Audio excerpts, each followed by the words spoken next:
এগুলোর মধ্যে শান্তি নাই। একটা সময় মানুষ এগুলা করে, তারপর একটা সময় মানুষ বুঝতে পারে যে আসলে আমার এগুলা করা উচিত হচ্ছে না, নিজের কেরিয়ার নিয়ে ভাবা উচিত।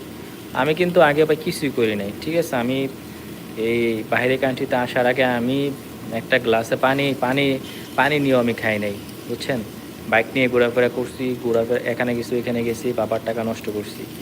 যখন আমি যখন আমি আপনার বিদেশে আসি, আমার কাকা একজন শেফ, তো একটা ঝামেলার কারণে আমি বিদেশ চলে আসি, তারপর ওনার সঙ্গে কাজ করি। তারপর আমাকে ট্রেনিং করানো হয় কুয়েতে নিয়ে, ওইখান থেকে আমি পারফেক্ট শেফ হয়ে আসি। তারপর থেকে আমার নতুন জীবনের পথ চলা, নিজের কেরিয়ার নিয়ে চিন্তা ভাবনা, বুঝছেন? তো এখন আলহামদুলিল্লাহ নিজের কেরিয়ার নিয়ে ভালোই আছি। তো আগের যে লাইফ সেটা এখন আর মিস করি না বলতে, কারণ ওইটা একটা ভালো লাইফ ছিল না। যা ইচ্ছা তাই করছি, এই মেয়ের সঙ্গে কথা বলছি, এই মেয়ের সঙ্গে কথা বলছি, আসলে এইভাবে তো জীবন চলে না। তো আমি মনে করি ওইটা আবেগ। তো আবেগে সব কিছু করা উচিত না, নিজের লাইফটাকে গুছানো উচিত, নিজের ভবিষ্যৎ নিয়ে ভাবা উচিত।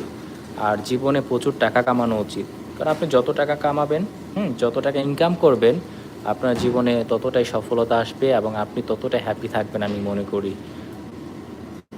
তো টাকার দিকে ফোকাস দেন, ভালো কিছু করার চেষ্টা করেন, দেখবেন জীবনে সফলতা আসতে বেশি দিন লাগবে না।